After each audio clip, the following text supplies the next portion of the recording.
Baik, untuk dokumen persyaratan sertifikasi halal reguler itu salah satunya adalah lampiran SJPH ya. Jadi nanti untuk tugas lapangannya itu adalah teman-teman berlatih untuk menyusun SJPH. Oke. Ya. Jadi yang pertama nanti silahkan mencari atau menentukan pelaku usaha yang tingkat usahanya itu dapat diajukan untuk skema SH yang reguler. Jadi PU-nya bukan PU yang masuk di skema self-declare. Kenapa? Karena kalau yang skema self-declare itu tentu saja syarat self-declare itu kan bahannya sederhana, prosesnya juga sederhana gitu ya. Nah, karena teman-teman ini penyelia halal untuk yang skema reguler, jadi nanti mencari PU-nya juga PU yang sesuai untuk pengajuan di skema reguler. Nah, catatan yang kedua, PU-nya antara peserta yang satu dengan yang lain mohon dibedakan gitu ya. Jadi jangan sama. Kemudian nanti setelah teman-teman dapat PU-nya, kemudian teman-teman melakukan peran gitu ya, berperan sebagai penyelia halal yang tugasnya adalah menyusun SJPH. Nah, apa saja yang dibutuhkan gitu ya, itu sesuai yang baru saja dijelaskan oleh Pak Darlin. Jadi teman-teman menggunakan form manual SJPH itu, kemudian dilengkapi semuanya. Nah, catatannya teman-teman tidak perlu masuk ke aplikasi si halal. Besok kan ada materi untuk aplikasi si halal ya. Jadi teman-teman hanya menyusun SJPH yang manual dan tidak perlu masuk ke aplikasi si halal. Jadi tidak perlu sampai submit gitu. Yang penting teman-teman sudah menyusun dokumen SJPH-nya. Kemudian tugas ini dikumpulkannya melalui Ciform dan mohon semua lampiran. Jadi SJPH itu kalau teman-teman tadi barusan belajar, itu kan bagian depannya sama ya sebenarnya. Ya, nanti yang membedakan antara PU yang satu dengan yang lain tentu saja identitas PU-nya, kemudian juga yang penting itu adalah lampirannya. Jadi sebenarnya tugas teman-teman itu adalah melengkapi lampiran yang jumlah nota boleh disertakan tapi tidak perlu menyertakan nota asli atau fotokopi. Jadi nota nggak usah. Yang penting teman-teman sudah bisa menyusun SJPH gitu aja. Ya. Nah, kemudian dikumpulkannya paling lambat minggu 2 minggu dari sekarang. Jadi waktunya 2 minggu dari sekarang untuk pengumpulan dokumen SJPH ini. Setelah itu saya butuh waktu sekitar, ini berapa orang ya, 70-an ya. Mungkin sekitar seminggu ya untuk cek SJPH-nya. Nanti saya review. Kalau ada yang kurang, saya beri catatan gitu ya. Karena tugas lapangan ini menentukan kelulusan teman-teman. Nah, untuk sumber yang diacu nanti bisa dari materi pelatihan. Yang kedua, teman-teman bisa juga ambil dari webnya BPJPH. Jadi, form SJPH-nya itu bisa ambil di webnya BPJPH. Yang masih kosongan ya maksudnya. Nanti kan teman-teman tinggal mengisi di situ. Oke. Ya, jadi masuk ke sini ya.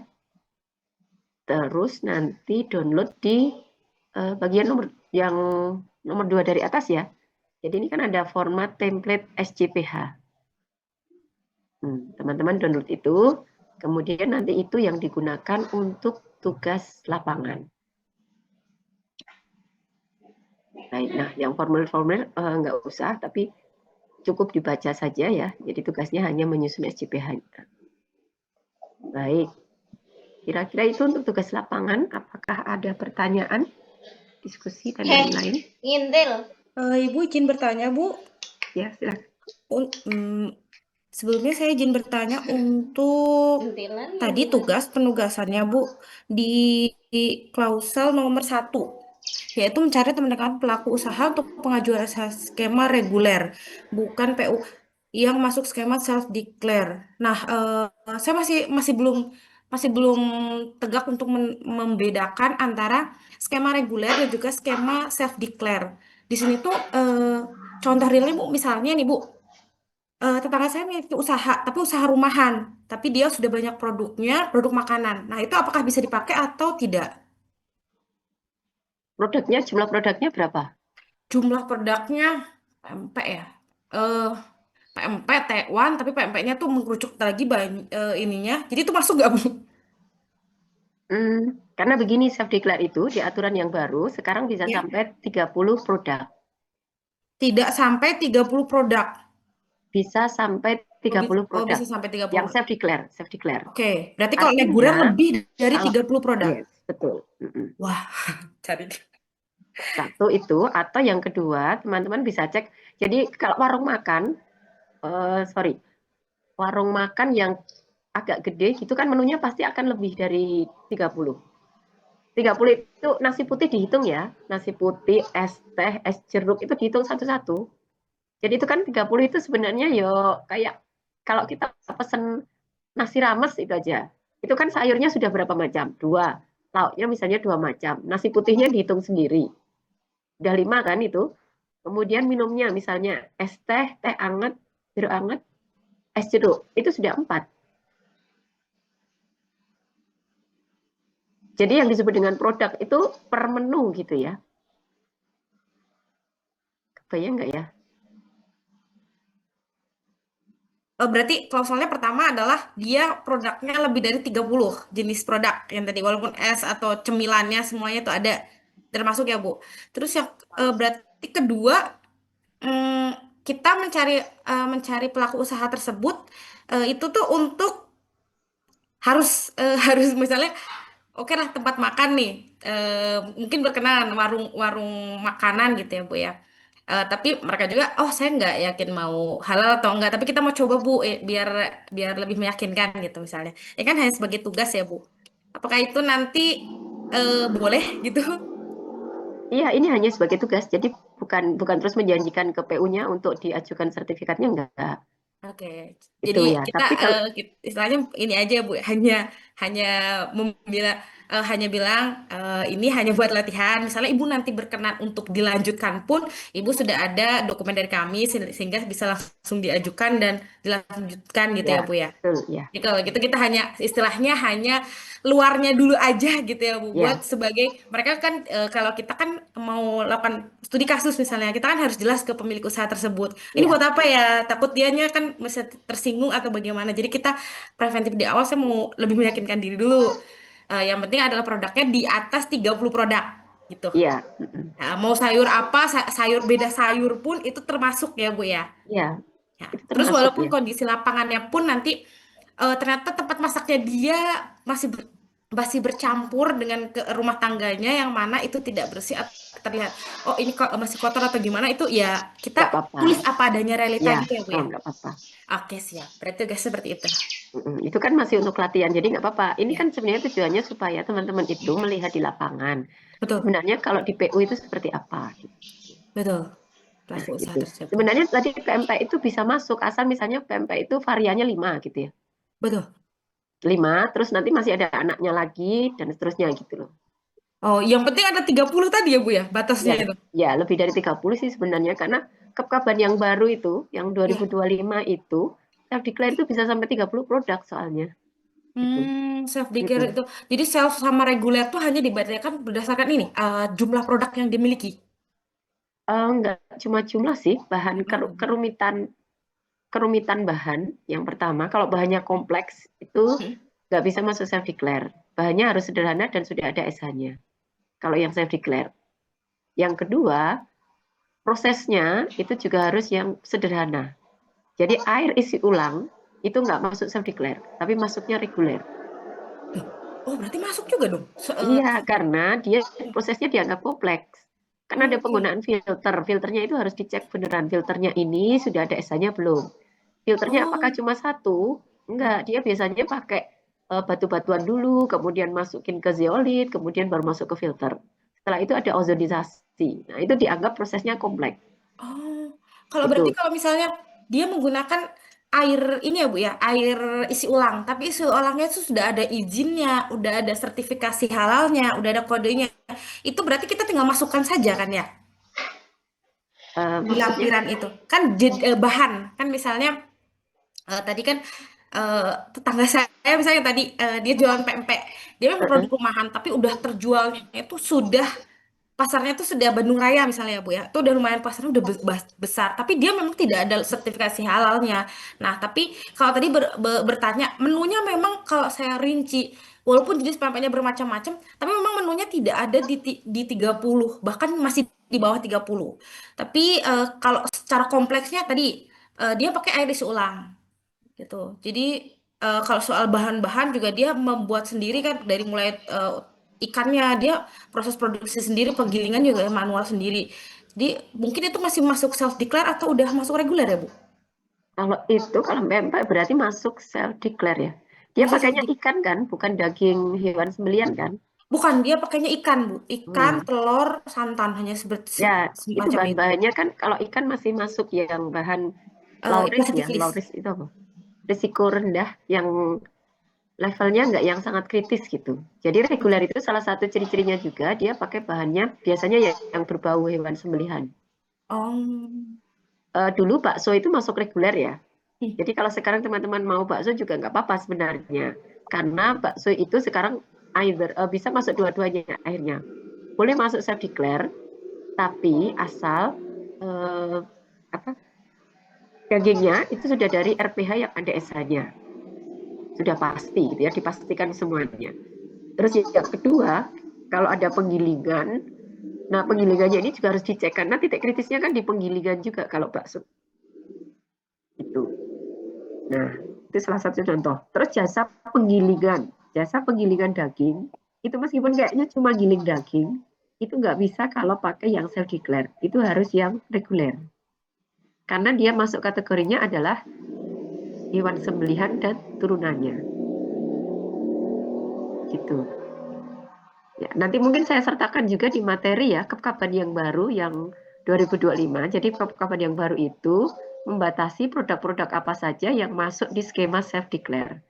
Artinya kalau di luar itu berarti dia masuknya sudah langsung yang reguler.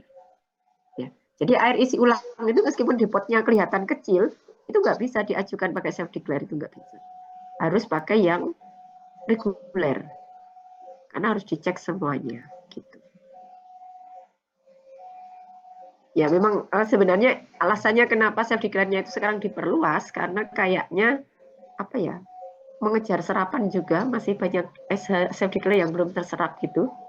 Jadi sekarang semakin apa ditambahlah produknya. Kalau dulu produk itu maksimal 10. 10 ya 10 maksimal, kalau sekarang jadi 30. Nah, kafe, catering, kemudian warung ya, warung makan yang agak gede gitu, itu masuknya reguler. Tapi kalau kedai makan itu masuknya masih bisa self declare. Selama dia tidak ada produk yang berupa hewan sembelian ya. Atau kalaupun ada, itu bukan bahan utama ya. Dan sudah berasal dari RPH yang sudah ber-SH. Nah, contoh lain yang gampang. Keripik usus. Itu kan dari hewan ya, produk hewani. Turunan hewan sembelihan kan. Itu nggak bisa masuk self declare. Karena dia bahan bakunya usus. Gitu. Ya, nanti lebih detailnya sepertinya saya ini kan aja ya, yang kapan yang baru itu supaya bisa kebayang. Itu ya kira-kira.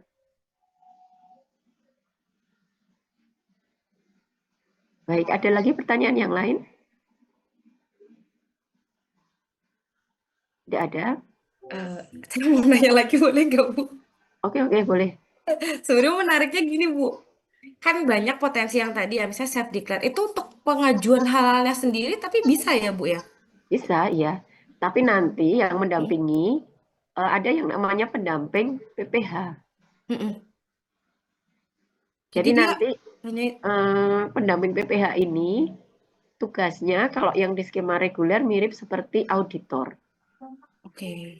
Jadi dia datang ke pelaku usaha untuk melakukan verval. Verval itu verifikasi dan validasi data di lapangan gitu. Tapi itu kan sertifikat itu kan gratis ya. Oh, Makanya ada gratis banyak Bu. batasan. Iya, kalau sertifikat gratis. Oh, pengurusan halalnya berarti gratis gitu Bu. Gratis ya. Wah, itu oh Itu beda lagi ya akhirnya Ya, beda ininya lagi. Nanti pelatihannya. pelatihannya pelatihan yang pendamping produk halal atau pendamping P3H. Nanti biasanya ada kok kita secara reguler itu mengadakan tiap 2 bulan atau 3 bulan gitu. Oh, boleh. Nanti dilihat aja di IG-nya apa ya, Halal Center biasanya di-share di sana. Oh, Mm. baik-baik. Ya sebenarnya sebenarnya banyak sih masyarakat di sini tuh yang sayang sekali ya dia dia udah ini tapi kalau misalnya saya pikir juga saya bisa bantu kayak gitu. Oh, ternyata yang ini reguler yang itu saya pikir itu beda lagi ya. Oh, Ya, oke. beda lagi. Boleh. Terima kasih. Oke, sama-sama. Baik, teman-teman yang lain kayaknya sudah cukup jelas ya. Ini sebagian juga sudah ikut pelatihan pendamping, jadi sudah aman lah saya kira bedanya yang saya pikir sama yang reguler. Oke, kalau tidak ada pertanyaan, itu saja dari saya ya. Oh ya, ini apa? Mumpung saya ingat, besok untuk agenda postesnya itu kita tuker ya, kita tuker jadwal.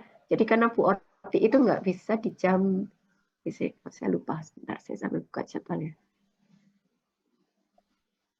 Jadi kita sambil nunggu Bu Oti, besok kita postes dulu aja. Karena Bu Oti materinya kan digitalisasi, jadi nggak apa-apa. Materi postesnya kan sudah tercover dari materi sebelumnya. Bentar, nanti saya mau juga di grup untuk reminder, tapi saya sampaikan dulu, mumpung ingat. Ya ini ya, jadi jam 10 sampai jam 11 itu kan harusnya materinya Bu Oti. Tapi Bu Oti itu besok masih dalam perjalanan. Ya, jadi baru akan standby di tempat itu sekitar jam 10.30. Nah, supaya waktunya efektif gitu ya, nggak molor, kita tetap selesai sebelum jam 12 gitu. Jadi besok kita tuker, jam 10 kita post test dulu, sampai jam setengah 11. Kemudian setengah 11 sampai setengah 12 nanti materi terakhir dari Bu Otik itu terkait dengan pendaftaran sertifikasi halal melalui Si Halal. Ya, kalau ini kan bicara sistem, jadi nggak masalah kita melakukan post test lebih dulu. Gitu ya teman-teman, silahkan dipersiapkan sebaik-baiknya untuk post testnya. Waktunya 30 menit, soalnya juga nggak banyak. Sekitar 20 ya Mbak Faza ya, soalnya ya. Nggih, 20, Bu. Ya. Baik, itu saja dari saya. Terima kasih semuanya. Insya Allah besok pagi ketemu lagi. Kita mulai jam 7 ya, seperti biasa. Narasumbernya insya Allah sudah siap juga. Teman-teman mohon bisa standby seperti tadi pagi. Jadi on time kita mulai. Dari saya kurang lebihnya mohon maaf. Saya akhiri. Terima kasih. Assalamualaikum warahmatullahi wabarakatuh. Waalaikumsalam. Waalaikumsalam warahmatullahi wabarakatuh. Terima kasih, Waalaikumsalam Bu. warahmatullahi wabarakatuh. Terima kasih, Bu. Penjelasan materi tentang tugas lapangannya untuk menjawab Mbak Puspa untuk materi hari ini, iya nanti akan diberikan, nanti akan dikasih link berupa materi-materi yang disampaikan di hari ini ketika udah selesai. Sekiranya sudah cukup pertemuan hari ini. Alhamdulillahirrahmanirrahim. Mari kita sama-sama membaca hamdalah dan berdoa untuk mengakhiri acara hari ini. Berdoa disilakan.